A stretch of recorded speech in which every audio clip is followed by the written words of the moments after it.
Buenas noches. Si ven este programa en directo el jueves, los candidatos y militantes más fieles están en estos momentos en las sedes de sus partidos políticos preparando los botes de cola. Y es que en poco más de 2 horas comienza la campaña electoral con la tradicional pegada de carteles. Sí, hasta ahora era solo precampaña, aunque no lo pareciera. Y ahora se intensifica todo.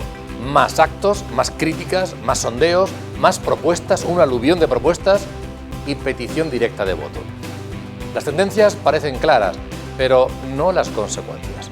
Y más si giramos la mirada a lo ocurrido esta pasada legislatura y lo combinamos con el dato del CIS de que 1 de cada 4 electores no sabe todavía a quién va a votar o no quiere decirlo, estando la gran bolsa de indecisos en el centro. Así que la lucha por el voto descenderá al barrio, a la calle, y los verbos más repetidos en los medios: prometer, dar o crear. Bienvenidos.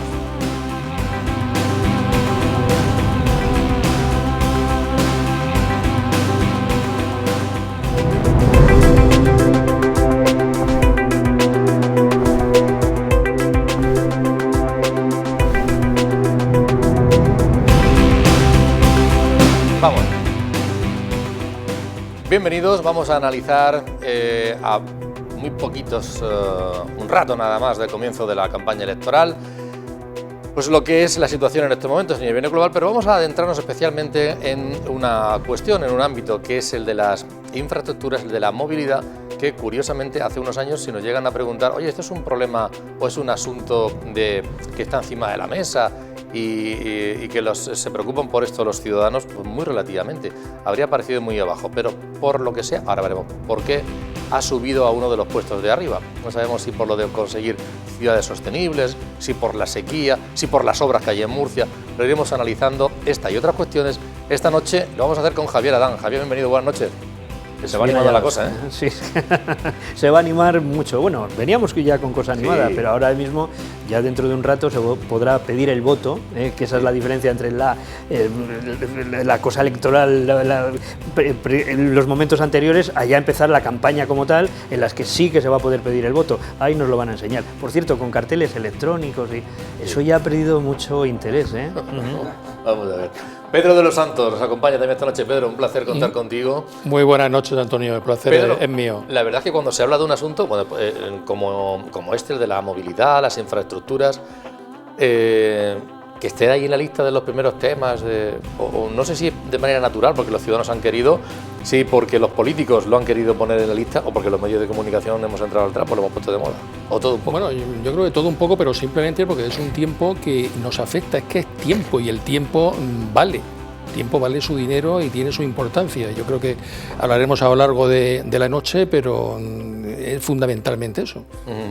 Pablo Blesa, Pablo, yo decía la semana pasada que había muy pocas propuestas y que la gente debería sacar asuntos y decir qué va a hacer. Vaya aluvión la semana pasada, o no, a lo largo de esta semana, de propuestas. Vamos a hacer, prometemos, daremos.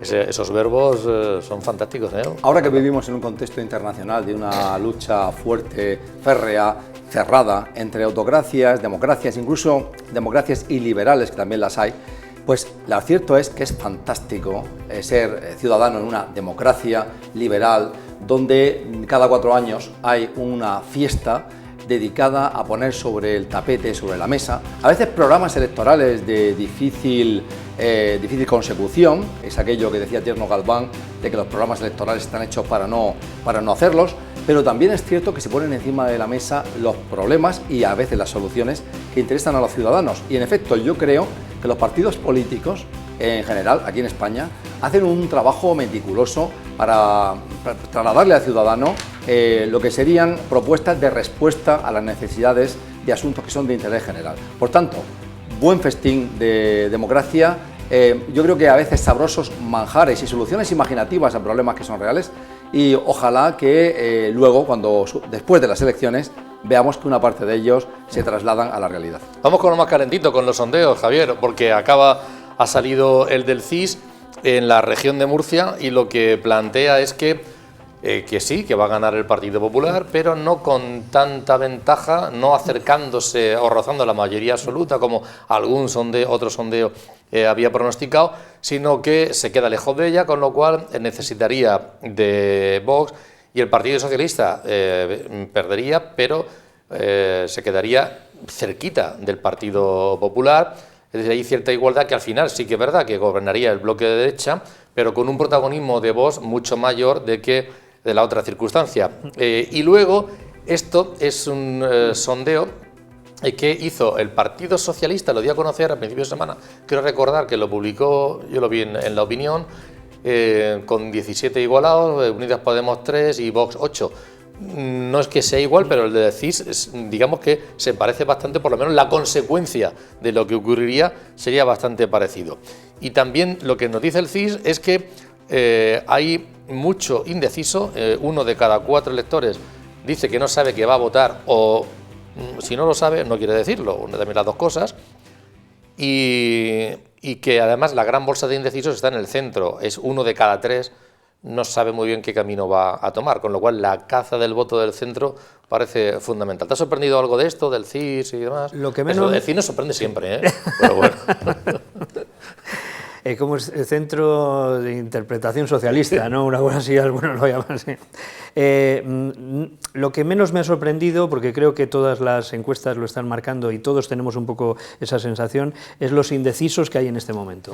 Porque estamos, pues eso, a punto de comenzar la campaña electoral y que todavía haya esa situación de prácticamente unos sondeos dicen que es en torno del 25, incluso hasta el 30%, ¿no?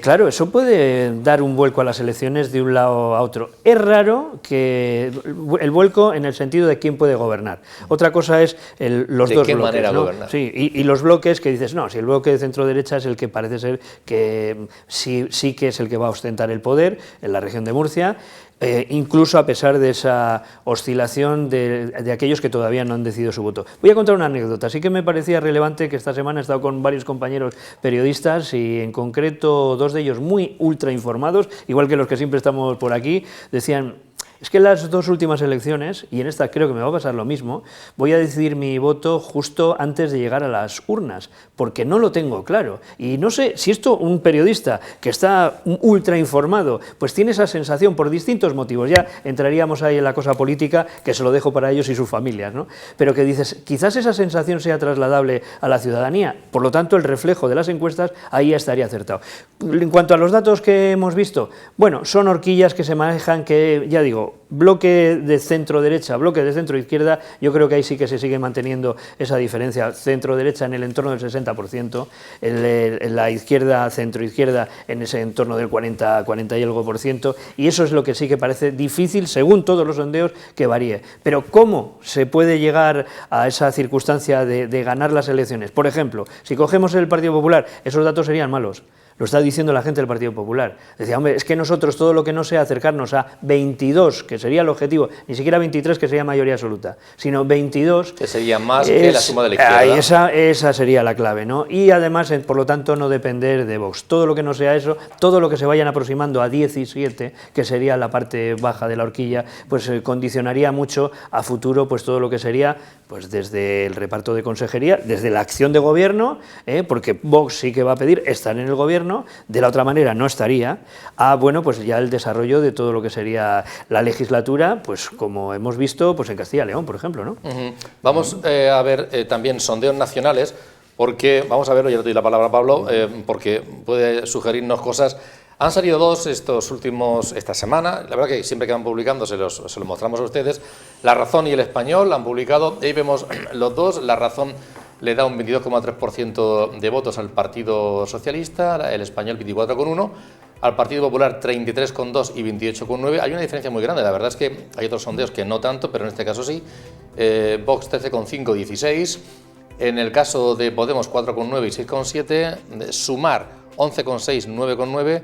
Y Ciudadanos 1,7, 2,4. La presencia de Ciudadanos no es posible porque estaría por debajo de ese y la de Sumar tampoco porque no se presenta. Exactamente.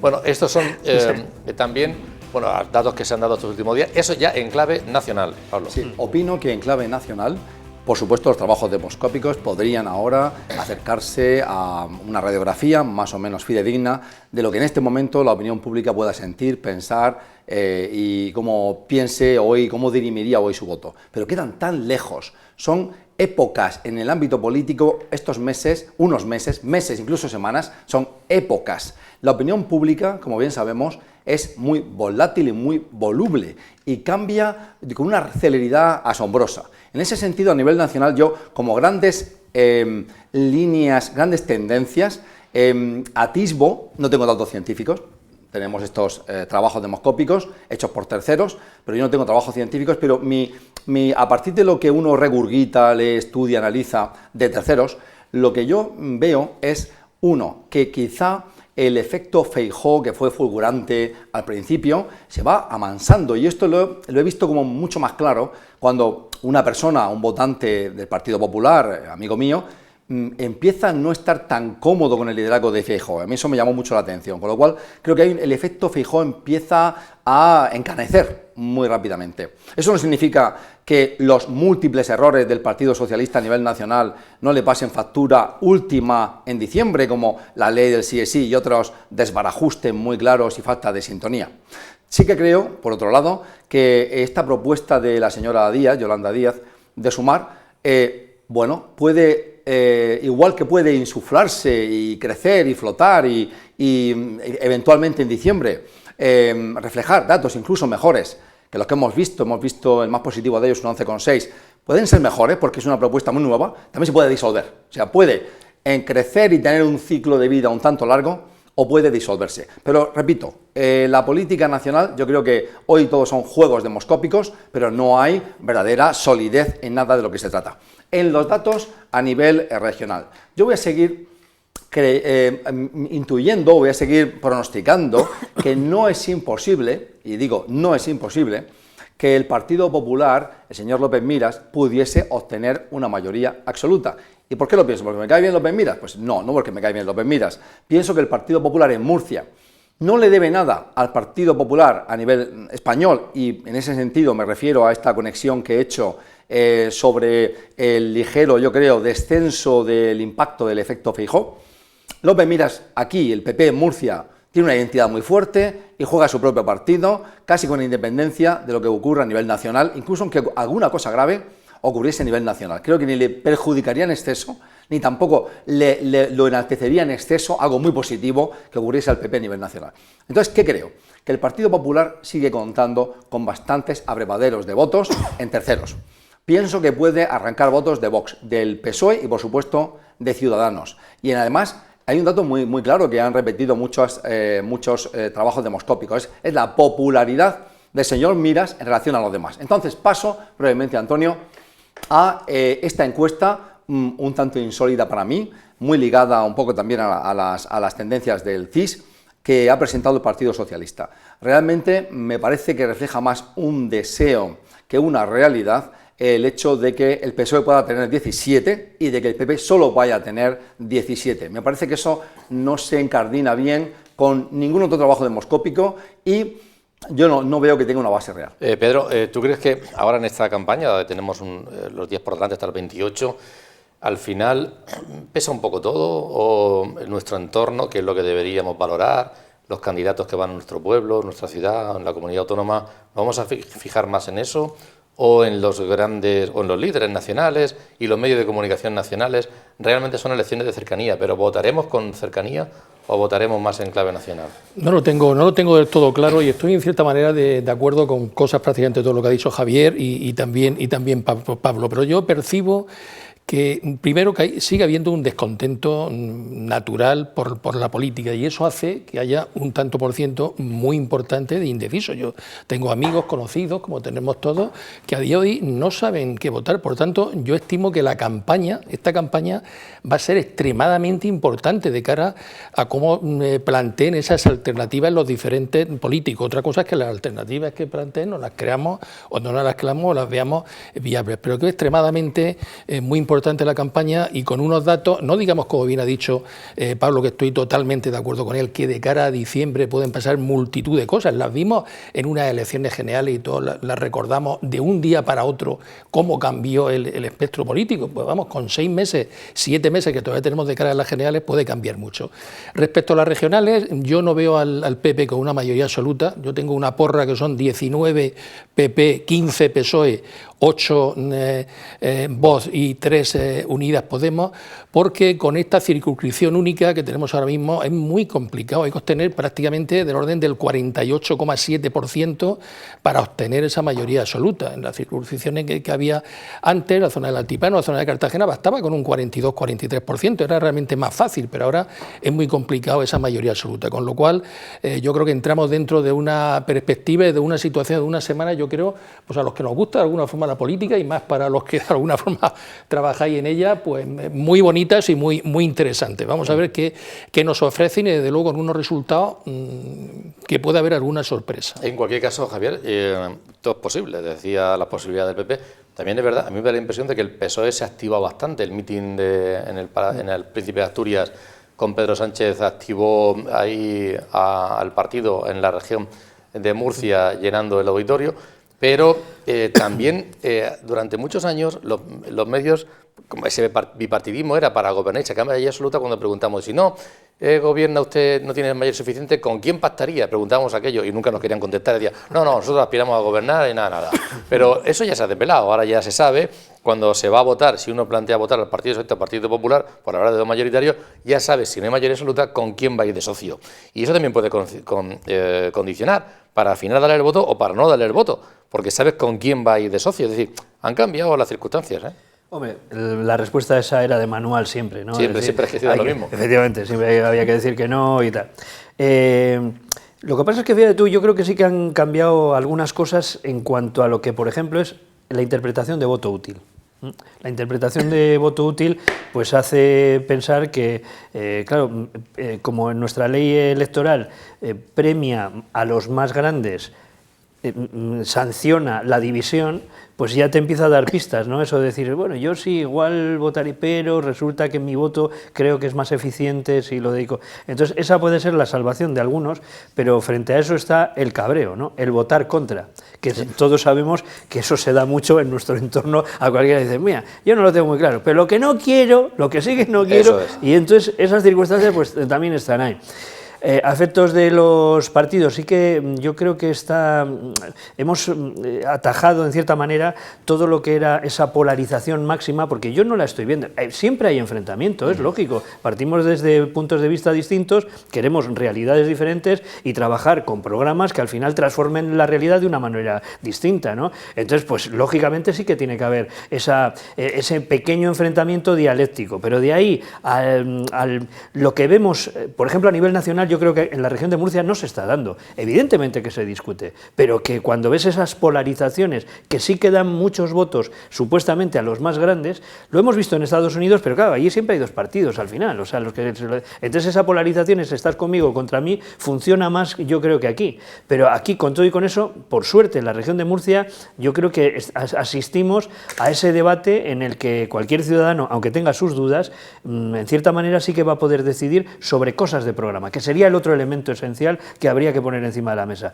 Yo estoy escuchando propuestas de gobierno. Entonces, y digo por parte de todos los candidatos, y no solamente el y usted más, ¿no? Eso de tú más, pues cada vez está funcionando menos. Y a mí me parece que puede ser esa solución. Otra cosa es que la desafección entre el ciudadano y los partidos políticos cada vez vemos que llega a más. Porque dices, estáis entretenidos durante todo el año, todos los años, a excepción de estos momentos en los que es la tómbola. Dice, casas, las que haga falta, ayudas para los coches, las que haga falta, ayudas para los ciudadanos, lo que haga falta. Y luego, cuando resulta que van dentro de 20 días, ya veremos a ver si eso ocurre. Ayudas para el campo, vamos a ver cuántas. Hoy ha habido Consejo de Ministros y se han anunciado medidas. Y bueno, el Gobierno ha decidido inyectar por sectores, porque en efecto hace unos días hablamos de los jóvenes, medidas para los jóvenes, para distintos sectores. Ahora el Gobierno ha decidido inyectar 780 millones al campo ante la grave sequía. El Consejo de Ministros ha aprobado 2.100 millones entre ayudas e inversiones con 10 medidas para asegurar un correcto abastecimiento de alimentos y que no siga produciéndose las circunstancias que hay en estos momentos. Pero bueno, la sequía en muchos millones, pero ahora mismo lo están analizando los responsables de las organizaciones agrarias. Ya, a bote pronto, le hemos pedido una opinión al presidente regional de COAG, quien nos ha atendido y de manera, pues bueno, ya digo, muy provisional, pero nos ha hecho un avance, porque el sector agroalimentario en la región de Murcia, como sabemos, es absolutamente fundamental. Al final tenemos dos cuestiones. Una, las ayudas directas, que las consideramos insuficientes, totalmente insuficientes, y otra, que es la flexibilización del cumplimiento de la PAC, de la que hoy no se nos ha hablado. Es verdad que solo hace 2 horas que estamos analizando esto, tendremos que verlo con más tranquilidad, pero no es suficiente con que se nos amplíe el plazo para la solicitud de la PAC, sino estamos pidiendo una flexibilización absoluta en el cumplimiento de las medidas, porque los agricultores y ganaderos no vamos a poder cumplir muchas de las exigencias que se nos piden, ¿no? Y que no dependen de nosotros, sino de este escenario climático. En este contexto, en este momento en el que estamos, necesitamos la seguridad absoluta de que el cumplimiento de la PAC se va a flexibilizar de una manera total. Esto creo que es absolutamente necesario. Y luego, a partir de ahí, tenemos que hablar de más ayudas directas. Es verdad que siempre lo decimos, ¿no? Cualquier medida que sea en beneficio del sector la agradeceremos, evidentemente, ¿no? Eso será siempre lo que hagamos, ¿no? Agradecer cualquier gesto que se ponga encima de la mesa, pero también hay que decir que es manifiestamente claro que las ayudas directas son insuficientes. Por lo tanto, estas ayudas directas tienen que reforzarse, no se pueden dejar a ningún sector fuera, aunque se nos diga que esto es un paquete de ayudas directas importante. Pues bueno, será importante según la magnitud a la que nos enfrentemos. Y la magnitud a la que nos enfrentamos, por desgracia, es tremendamente importante y se puede decir que es varias veces más importante que las medidas que se han puesto encima de la mesa. Bueno, dinero, un paquete de dinero encima de la mesa, pero insuficiente según una primera estimación, primera valoración por parte de COAG. Pedro, yo decía el tema de las infraestructuras. No sé si sobre esto queréis decir algo, sector agroalimentario, agua, medioambiental y demás. Hay que decir cosas. Hay que decir, en primer lugar, que ciertamente Europa se ha tomado y está liderando a nivel internacional la lucha contra el cambio climático. No por casualidad el acuerdo global para esa lucha contra la subida de las temperaturas a niveles 2,5 grados que cambiarían la forma que actualmente tiene el planeta, pues se llama Acuerdo Tratado de París y lo promovió la Unión Europea y finalmente se han adherido todos los estados y sobre todo todos los muy contaminantes, todos los grandes. Entonces está claro que ahora mismo existe un enorme pesimismo sobre la capacidad de que especialmente los estados del sur, Italia, España, sus surs, puedan luchar contra las sequías y puedan luchar contra la penetración cada vez más evidente del desierto, de la desertificación. Esto es doloso y es dañino. Yo vengo ahora de tener una visión panorámica de la huerta murciana, porque he estado en un lugar que es un promontorio, y la verdad resulta inadmisible y triste imaginar que en el curso de 20 años no hubiese este oasis en medio de la región, en ese valle del Segura, tan bonito, ¿no? Y sobre todo tan productivo. Entonces uno está escuchando ya hablar, está escuchando a muchos comentaristas decir cosas que me parecen atroces. Una, que hay que acabar con el modelo productivo que, por ejemplo, es predominante en Murcia. Esto desde Madrid se dice porque no les importa. O sea, desde allí no se vive la conexión con la tierra y con la agricultura, obviamente como aquí, no producen. Sabemos que el nivel de producción de ciertos productos y de la agricultura murciana en relación al conjunto del país es enorme. Por ejemplo, producimos el 70% de todo el limón de España, de todo lo que se exporta. Entonces, tenemos un protagonismo enorme. Por eso a algunos no les cuesta decir, que se eliminen hectáreas de producción, de regadío, incluso de secano, porque se tienen que enterar ahí abajo de que esto es insostenible. Yo creo que es sostenible racionalizando y, por supuesto, es sostenible si hacemos un uso más solidario del agua. Por eso, el factor de cambio climático está ahí. La política que ha realizado y que ha apuntalado la ministra Ribera como vicepresidenta del Gobierno en este ramo, pues para Murcia es catastrófica. Todos sabemos que ha generado unos cauces ecológicos del Tajo ha elevado los cauces ecológicos y que a partir de 2025 el agua en Murcia no está garantizada. Entonces, ¿qué lo garantiza? Y en tercer lugar, me parece que Murcia no está preparada para una reconversión acelerada de su modelo productivo debido a estas circunstancias políticas y también medioambientales. Pedro, ¿eres optimista con el tema de los trasvases o con la combinación con las desalinizadoras? No, de los trasvases nos podemos olvidar. ¿Sí? El trasvase del Ebro es un trasvase que sería enormemente caro y que no se podría soportar, porque además tiene pues bastantes limitaciones técnicas. Lo que pasa es que yo entiendo que es muy político, la verdad, el trasvase del Tajo, y habrá que apostar por las desaladoras de una forma, yo pienso, de cara al futuro, como Canarias, como Israel, como otros países. El tema del agua es un tema pues evidentemente conflictivo. La política del agua que se ha llevado evidentemente en el país no ha favorecido para nada a la región de Murcia, pero hemos de considerar que lo que hace falta es que llueva. Habrá que seguir sacando más santos y más vírgenes a la calle a ver si llueve, pero desde luego, claro, es que los datos de la semana pasada de los embalses en la región de Murcia eran del 27%, pero si nos vamos a Andalucía, en Andalucía están con un 28,1%.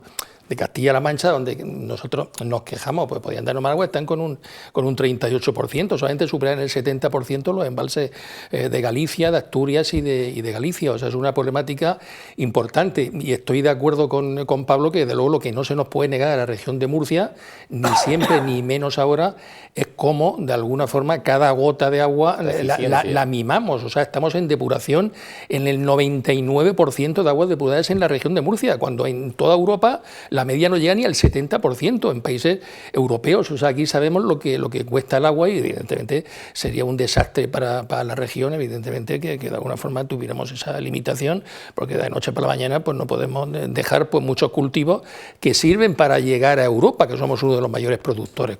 La verdad que, por cierto, si hubiera un mayor nivel de depuración en otras comunidades autónomas de España también, por ejemplo. No, que va. En España hay regiones que están pagando hasta multas a Europa porque todavía no están depurando las aguas que se tienen que depurar. En el mismo, uno de los casos del Tajo, que te ha comentado por el tema de los caudales ecológicos, si nos vamos a Castilla-La Mancha, en Castilla-La Mancha no están depurando ni el 50% de las aguas, cuando aquí estamos depurando el 99%.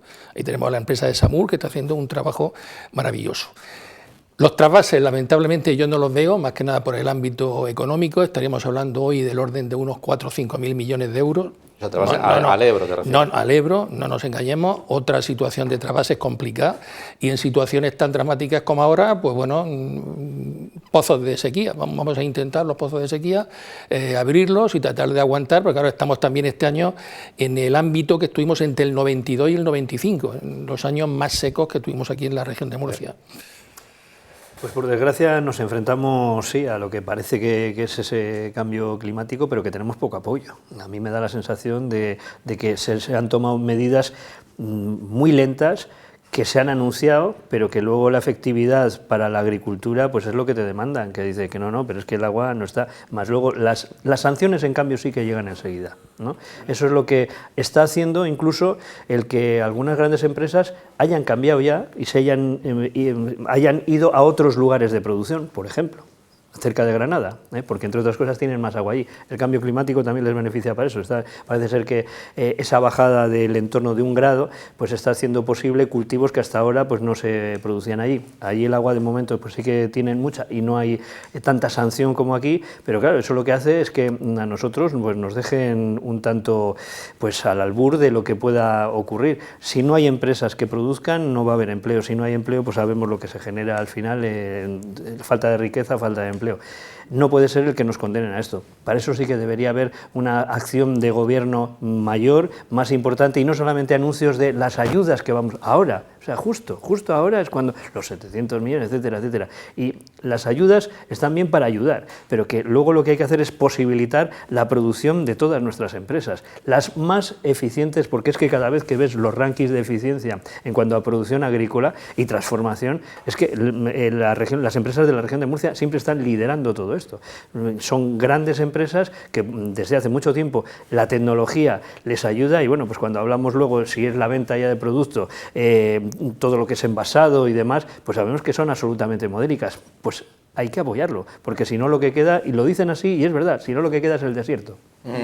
Bueno, infraestructuras, movilidad, Eso de la movilidad es una palabra que desde hace poquito tiempo para acá se está poniendo de moda, pero el caso es que está ahí en la opinión pública y los partidos políticos van a debatir de eso seguro durante esta próxima fecha, ya han empezado a hacerlo. Y vamos a hablar, me gustaría hablar tanto de las infraestructuras de movilidad, las regionales, ¿no? Las infraestructuras grandes, autovías, el tren, el aeropuerto, como luego en la ciudadanía, la ciudad, la área metropolitana de Murcia, que es un término que parece que genera unos conflictos tremendos. Si tuviéramos que pedir a los políticos que hablaran y se comprometieran con infraestructuras, las grandes, AVE, aeropuerto, AVE tren, aeropuerto, corredor mediterráneo y carreteras, que terminen lo que hay y que lo mejoren, o tendrían que poner en marcha alguna nueva, que sean más eficientes lo que ya tenemos, o crear algún proyecto nuevo. ¿Qué deberíamos, pensando en el uso y en los ciudadanos?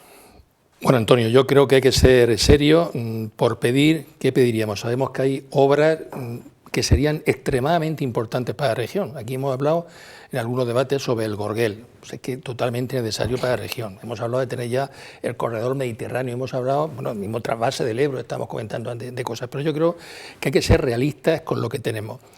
Realistas, el AVE, ya tenemos un AVE de segunda, ahora no podemos empezar, está diciendo, no, vamos a cambiar, ¿qué vamos a cambiar ahora? El trazado, ¿qué vamos a cambiar? Si está hecho, se hizo mal, y lo hizo mal el PP, lo ha hecho mal el PSOE, lo han hecho, y con lo que hay tendremos que traer. ¿Qué vamos a pedir? Porque ¿qué está dentro de los límites presupuestarios para acabar ya los arcos? Por Dios, el arco noroeste y el arco norte. Nos dijeron de hace tiempo que el arco noroeste pues iba a estar acabado en el 2023. ¿Eso está en manos del gobierno regional o del nacional? Del gobierno nacional. O sea, que ahí se trata de presionar. El gobierno nacional. El gobierno regional, desgraciadamente, poco puede hacer, sino mantenerlo en las carreteras en condiciones para que no nos accidentemos. Difícilmente tiene el proyecto de Bolnuevo a Mazarrón, de una variante de Mazarrón, tiene 3 o 4 proyectitos, pero lamentablemente los presupuestos no dan para más, pues están esperando de que llegue de Europa pues lo que llegue, y llegará lo que llegue, pero demasiado para conservar el patrimonio de carreteras que tenemos, que por sí es importante, pero evidentemente el nudo de Espinardo tenemos ya que lanzarlo, y a mí me preocupa de que el arco noroeste que tenía que haberse abierto en el 2023, yo voy a dar aquí una fecha, 2030. ¿Qué dices? Alguno dirá, ¿pero qué dice? Hombre, vamos a ver. Hay un tramo, se divide en 3 subtramos, el A, el B y el C. El de Alchena hasta el río Segura puede estar terminado en 1 año aproximadamente. Segundo y tercer tramo están ahora mismo con 6-7 millones este año de certificación. Se están planteando modificados. Ahora mismo Alguaza se está pidiendo que se rehaga el proyecto para un tal. O sea que ahí nos vamos 6 o 7 años más. El arco norte, y además ahí nos vamos a encontrar con otra autovía, ahí no le llamaremos del Bancal, habrá que buscarle otro nombre, porque claro, no se puede, va a terminar un tramo, si es posible que termine, no en este 2023, pero quizá en el 2024, el primer tramo, pero ¿dónde va a terminar? En el río, justo en el viaducto de Río, o sea, para que tenga consistencia tiene que abrirse todo el tramo concreto, que ha sido pues un error cuando los 3 tramos tenían que haberse adjudicado al mismo tiempo y tener las mismas dotaciones presupuestarias para que se abrieran al mismo tiempo, como es lo lógico. El arco norte, este año tiene un presupuesto, este año 2023... ¿Arco norte a qué te refieres? El arco norte es que nos enlaza desde Fortuna hasta también Torres de la Cotilla, el que eliminaría, digamos, el tráfico que viene de Alicante. El arco noroeste es el que se está desarrollando. Pues el arco norte, también fundamental para el nudo de Espinardo, el que va por el norte, para que haya redundancia de lo que es el estadio de la Condomina, esa zona, este año ha tenido un presupuesto de 1 millón de euros en los 2 tramos. Son 1 millón de euros exclusivamente pues para poner 4 estacas y ves por dónde va el trazado. Es un tramo de 150 millones de euros de presupuesto. Puede ser factible, pero desde luego vamos también a muy largo plazo. O sea, son 2 obras emblemáticas que además son las que realmente nos están creando un cuello de botella a muchos murcianos. Y basta ver cuando se sale de un puente. Hay otro tramo que ha adjudicado ahora mismo el proyecto del gobierno, y también es interesante, que es el tercer carril fundamental, nos hacen falta, y se ha comentado el tercer carril directamente hasta Orihuela, el tercer carril hasta Alhama, incluso hasta Puerto Lumbreras de la autovía, pero uno fundamental, ahora se ha sacado el proyecto a licitar por 1.300.000 euros del tramo que va, porque ahí va a haber otra historia importante entre Blanca, cuando se termine la 33, entre Blanca y Alchena. Cuando nos vengan todos los catalanes, todos los valencianos de cara a Andalucía, ese tramo pues va a tener un incremento de tráfico de orden de casi 40.000 vehículos en el día, lo cual nos va a crear una problemática, y se ha sacado ahora el proyecto, es un tramo de 7 kilómetros del cruce de Blanca al cruce de la Chena, fundamental. Yo me centraría en eso, el corredor mediterráneo, pues bueno, es un tema que va avanzando. Este año el máximo presupuesto lo ha tenido precisamente el tramo de Lorca a Pulpí, 160 millones de euros en AVE, que yo sinceramente particularmente hubiera priorizado ese dinero de ese AVE a Almería, lo hubiera priorizado en esos arcos del ministerio. Javier, me da la impresión de que todo lo que está diciendo Pedro, poco o nada se va a hablar, porque no es acciones que las vayan a poder ejecutar con dinero propio del gobierno regional, se trata de presionar al nacional, de lograr que, y ahí no tenemos muy buena experiencia. Hay una parte importante de apoyo al gobierno regional que es por parte de la sociedad civil. Sí. Queramos que no, pues hay un estudio, estaba viéndolo ahora, que lo recordaba, un estudio que se hizo hace unos pocos meses del Colegio de Economistas, que decía lo siguiente en titular, un estudio que propone la planificación estratégica de las infraestructuras para actuar como motor económico, que es lo que tú has estado describiendo. Es decir, por ejemplo, fíjate, una de las cosas que pasa como muy desapercibida, igual en la batalla política, pero los empresarios lo tienen muy claro, y es ese tercer carril desde Orihuela, y dicen que hasta Puerto Lumbreras, porque eso daría nos pondría a la cabeza de poder sacar los productos, todo el tema exportación, todo el tema de tránsito también que nos viene, todo el tema del turismo, ese tercer carril, pero eso, que recorriese toda la región de Murcia, porque estamos hablando de que ahora mismo el nudo de Espinardo yo creo que tiene que ser uno de los más complejos de toda España. El más complejo actualmente, 137.000 vehículos diarios. Que además 137.000 vehículos diarios, no digamos cuando hay un puente de Madrid como este pasado, que ya empiezan a irse los madrileños casi un día antes sabiendo lo que les espera en el Lugo. Por no hablar de la contaminación que nos genera todos los que vivimos aquí, que es una barbaridad. De carbono, efectivamente. Y eso junto con el corredor mediterráneo, que claro, es que nosotros estamos en la parte de la cola, pero si queremos que todas esas exportaciones, que todas esas empresas líderes puedan seguir funcionando, o hablamos del corredor mediterráneo ya, o si no, pues nos estamos quedando, pues como siempre, pues los últimos. Y eso es lo que no se puede permitir. Y de ahí sí que el gobierno regional tiene que contar con el apoyo de esa sociedad civil, incluidos los empresarios, evidentemente, para decir o estamos en esto o si no, se nos va la cosa al garete. El garete quiere decir menos empleo, menos generación de riqueza y que parece que siempre estamos en los últimos de todo, ¿no? Sí, uno se pregunta, por ejemplo, algunas infraestructuras claves, que además le he escuchado yo a menudo mencionar a Pedro, por ejemplo, ese puerto de Gorguel para transporte industrial, para transporte de grandes contenedores, etcétera. ¿Por qué eso no se podría hacer? ¿Por qué no se va a hacer? No se hace porque no le interesa a Valencia, no le interesa a Barcelona, no tenemos capacidad financiera en el Estado, porque es estratégico y sería clave. Yo he visto cómo, por ejemplo, yendo a Marruecos, de la noche a la mañana y ha surgido un puerto extraordinario que está compitiendo con los españoles en Tánger, y es curioso porque Marruecos poco a poco, quizás sacando ventaja de la indefinición en España o de la concentración en España de las infraestructuras o de las celotipias en España, en esta especie de Estado federal, pues otros se aprovechan, otros estados se aprovechan. Luego, obviamente, sería muy bueno que el aeropuerto de Murcia, como también aquí se ha señalado mucho, tuviese conexión con Madrid, que creo que actualmente no la tiene y que evidentemente eso te limita extraordinariamente para tomar vuelos entonces a otros lugares. Y también creo que cada vez queda más evidente y más patente que el aeropuerto de Murcia va a ser siempre ese dedo meñique cerca del gran aeropuerto que es el de Alicante, que es el que la mayoría de usuarios de los aeroplanos, de los vuelos, seguimos empleando. Yo es que ahora iba a hacer el primer vuelo, han pasado ya ¿cuántos años desde que se inauguró el aeropuerto de Murcia? Varios. Aún no he tenido ocasión de tomar un vuelo desde ese aeropuerto, es decir, no he tenido que coger un vuelo desde Murcia, no podía cogerlo desde Murcia, he tenido que seguir yendo a Alicante y viajo bastante. Solo ahora parece que va a surgir la ocasión de que yo, como viajero, experimente ese aeropuerto en una conexión con Casablanca, Marruecos. volando a Marruecos, donde por cierto hay muy buenos precios, pero es una gran limitación.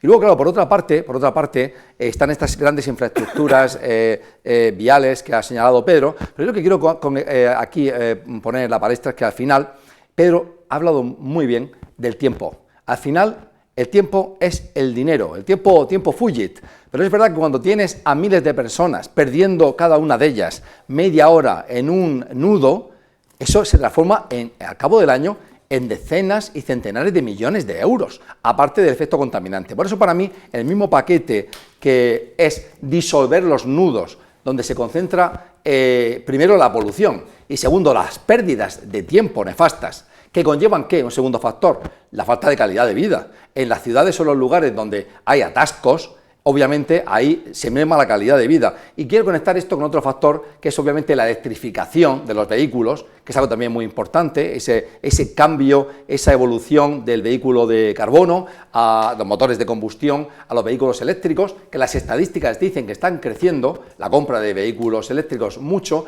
pero que no, yo creo que no hay grandes ayudas para esa transición. Y también, como me parece muy importante, un cambio cultural en lo que es la ciudad de Murcia. Yo no vivo en Murcia, pero yo hablo con muchos murcianos, y hoy he llevado a uno en el coche porque se ha quedado sin coche.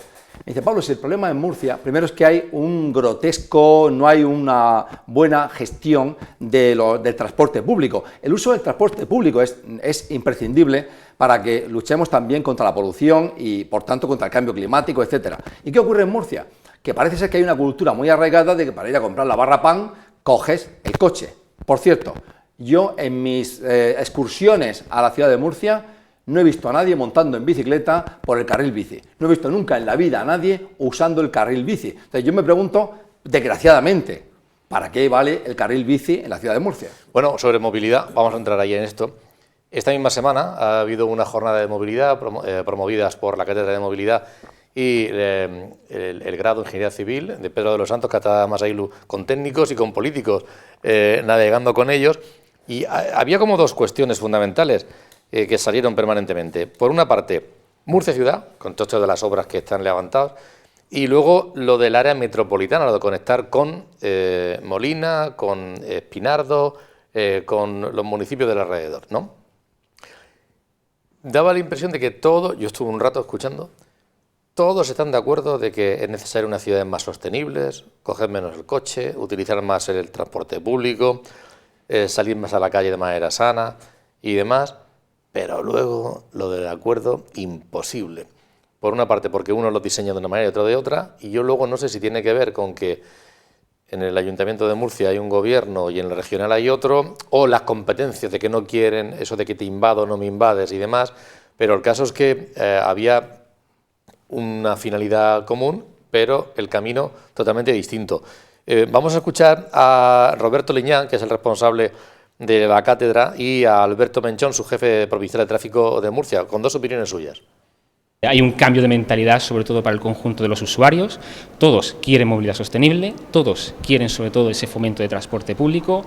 La ampliación del tranvía, yo creo que posiblemente es trending topic, ¿no?, entre todas las publicaciones y sobre todo todas las recomendaciones de los usuarios.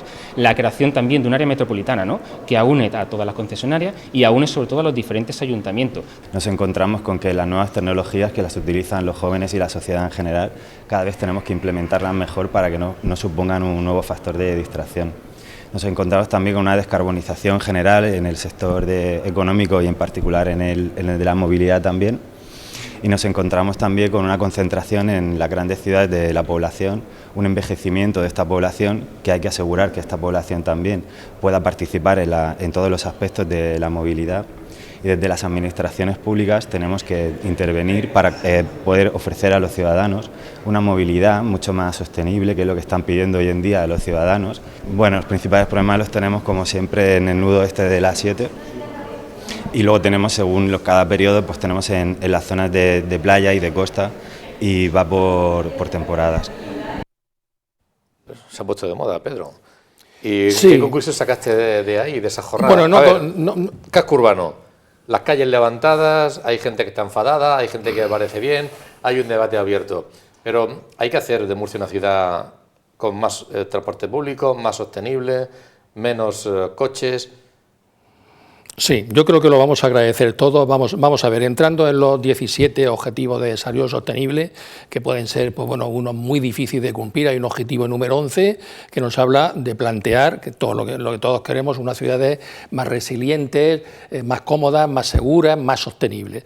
Entonces, el número 1, el number one para llegar a esa ciudad sostenible es tener un transporte público en condiciones, un transporte público que haga que se pueda llegar pues, a los centros de las ciudades pues, de una forma cómoda, de una forma segura y evidentemente rápida, ¿no?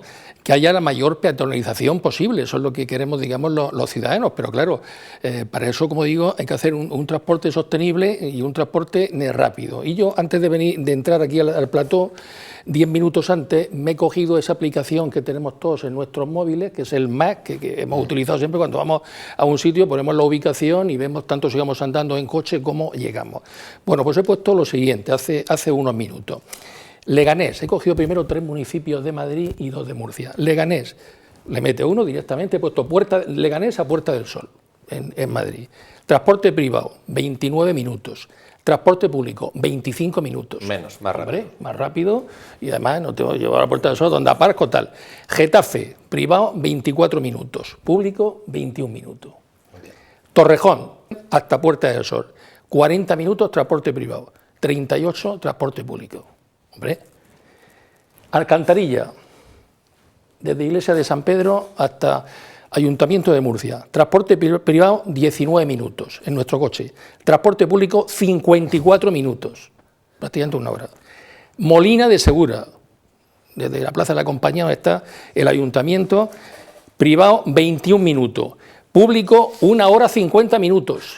Hay momentos, en función de cómo sale el autobús, que esta hora o 50 minutos se convierte en más de 2 horas. Claro, ¿qué pasa? Datos fidedignos, que marca el PMU del Ayuntamiento de Murcia, datos. En la ciudad de Madrid hay 247 viajes en transporte público habitante año, 247. En Murcia 36. Es que son los datos elocuentes. Si nosotros tenemos un transporte efectivo, no entra, se lían con las tarifas, vamos a bajar las tarifas, que sea gratis el transporte, lo que queremos es llegar rápido a los sitios, llegar de una forma sostenible. Es problema de tiempo, que el tiempo vale dinero. El ejemplo que has puesto antes y lo pusimos aquí en un debate, Antonio, pero si es que en 3 años se amortiza el nudo de Espinardo, se amortiza todo el arco noroeste y todo el arco con lo que se pierde a nivel de horas poniéndola al salario mínimo. Te acordarás, Antonio, de esos datos que son fiables. Entonces el transporte público no funciona. ¿Qué pasa con los políticos? Que se tiran, evidentemente, pues la sartén unos a otros.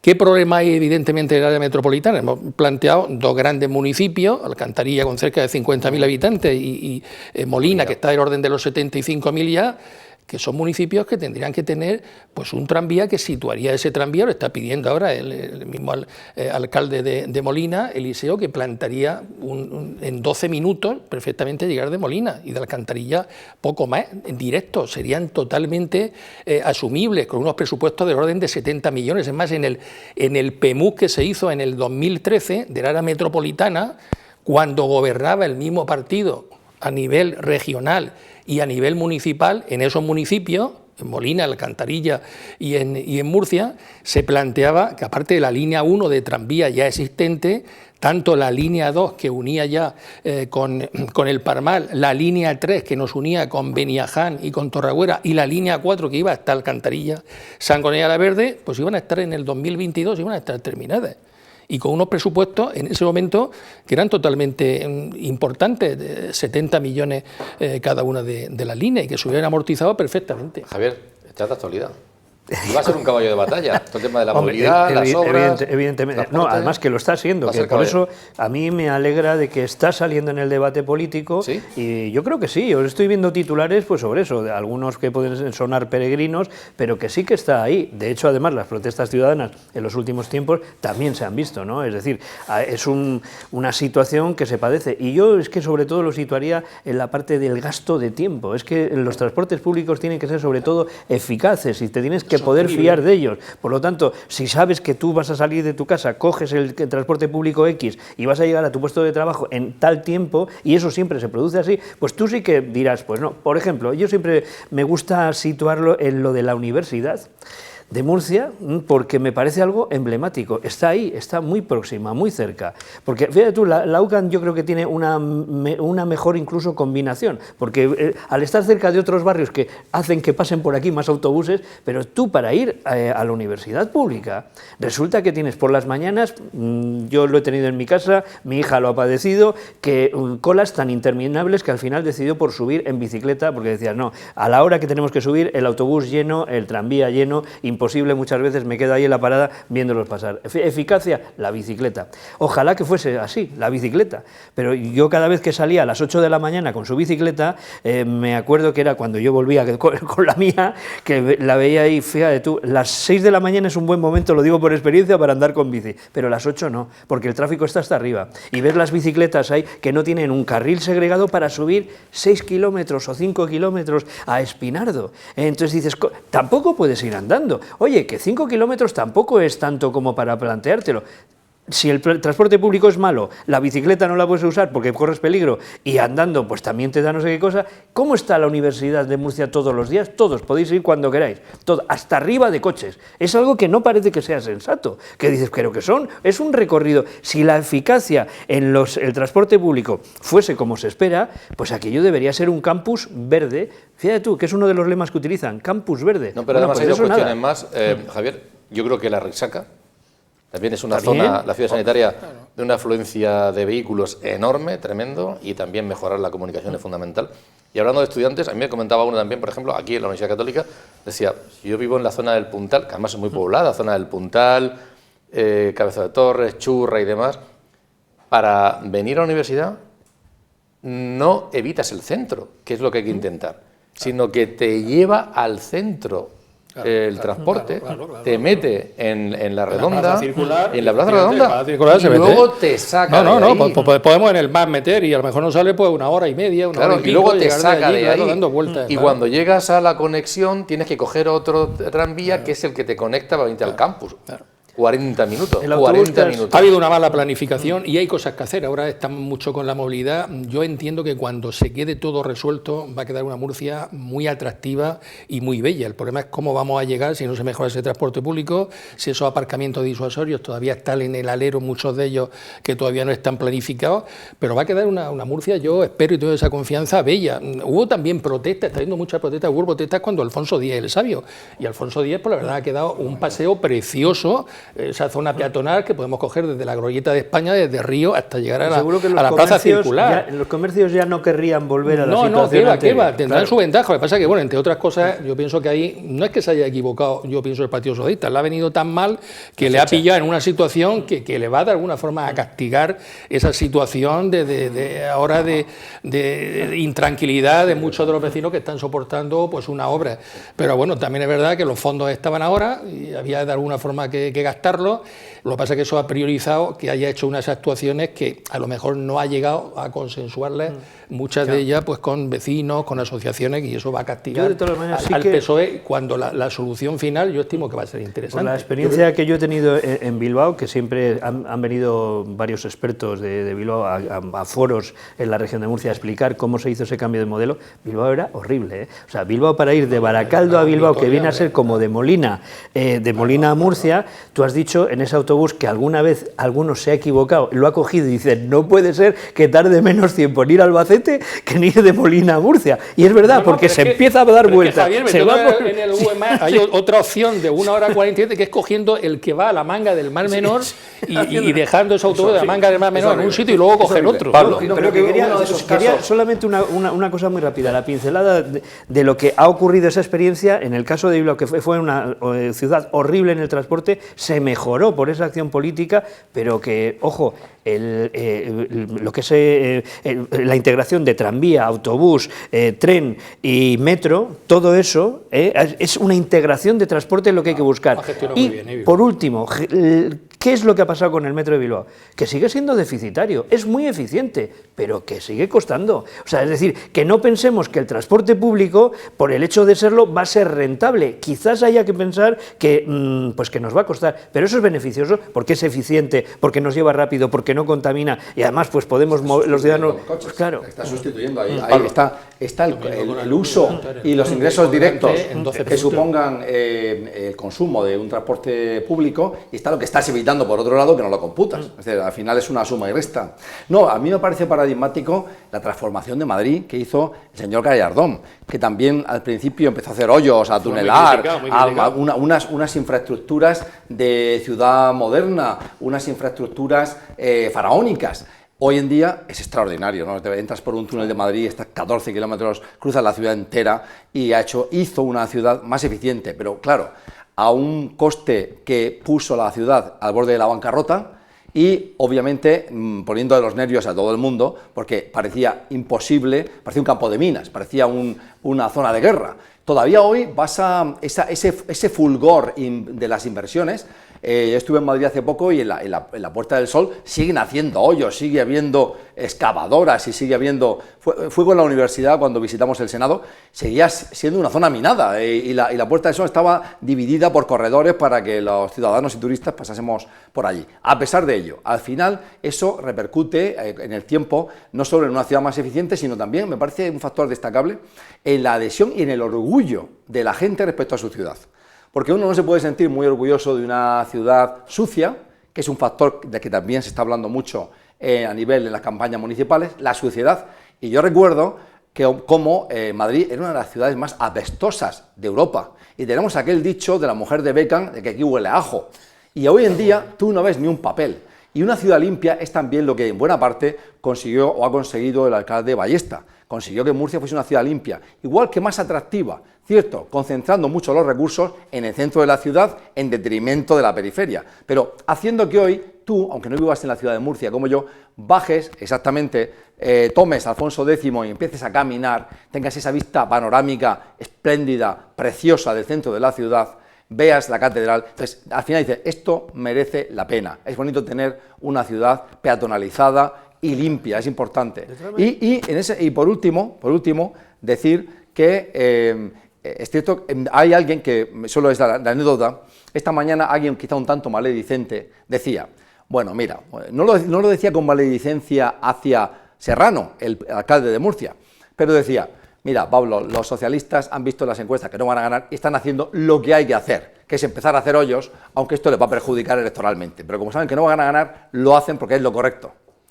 Ojalá que no les penalicen. Yo recuerdo una conversación con Miguel Ángel Cámara cuando era alcalde, que entonces, igual que ahora, se producían muchas mañanas pues un terrible colapso para entrar en Murcia, y le decíamos, dos periodistas que estábamos con él, un debate de estos así informales, decía, pero ¿qué es lo que vas a hacer por Murcia para evitar todo este desastre? Las salidas por la mañana, entradas por la mañana, salidas al mediodía, entradas al mediodía, que es cuando se concentra. Y dice, es que ese problema realmente no es mío. ¿Habéis pasado esta mañana por la Gran Vía? Pues además coincidió que sí. Pues sí, ¿había colapso? No, había un tráfico fluido, ¿verdad? Eso es lo que yo tengo que conseguir. Los que tengan que venir de fuera, no sé si era quitarse el muerto o de verdad que merece también esa reflexión de decir, es que es el entorno, es que Murcia ha crecido mucho, es que Murcia en esos 450.000 habitantes, es que es verdad, el centro podemos estar en el entorno de 100.000, pero los otros es que entran y salen. Esas infraestructuras, esas comunicaciones son las que hay que mejorar, seguramente. Por eso también en esa jornada que organizó Pedro se habló de esas obras que se están haciendo, cómo se están haciendo, de qué manera, cuál es el objetivo y demás, pero también de la área metropolitana, de que no se ponen de acuerdo los municipios, porque lo de la entrada y la salida sí que es absolutamente fundamental. Al terminar la jornada, le pedíamos una pequeña opinión para poner en este programa a Carmen Fructuoso del Partido Socialista, a Juan Fernando Hernández de Ciudadanos, Rebeca Pérez del Partido Popular y José Mariano Orenes de Vox. Murcia es la tercera ciudad de España, según el Observatorio de la Movilidad, más contaminada. Como gobierno municipal no podíamos mirar hacia otro lado. De pensar en lo que había que hacer para tomar ese paso adelante, dar ese paso adelante y hacer lo que teníamos que hacer, que es invertir en proyectos de movilidad para transformar el municipio de Murcia. Yo creo que no se puede hacer un proyecto de ciudad de espaldas a los ciudadanos y la respuesta la está teniendo clara y contundente el alcalde socialista en las calles de Murcia, ¿no? Más de 20.000 vecinos están en contra de ese plan de movilidad. Que están impidiendo que los ciudadanos puedan acercarse a su ciudad, acceder a ella. Los más perjudicados son los habitantes de las pedanías, que son los que realmente se tienen que desplazar en su coche. Bueno, Pedro, lidiaste la situación. Pues sí, bueno, de política. Bien es cierto que efectivamente, pues hay, bueno, hace ya unos años pasaron, digamos, unas competencias de comunidad autónoma a ayuntamientos. Entonces, donde está el problema de esa área metropolitana, efectivamente el consejero Díaz Revenga pues ha convocado en varias veces a los determinados ayuntamientos y bueno, pues han ido los ayuntamientos del Partido Popular, de esa área metropolitana. Estamos hablando no ya de esos grandes que comentamos antes, Alcantarilla, Molina, sino también Torre de Cotillas, Beniel, hasta Santomera, o sea, todos los del área.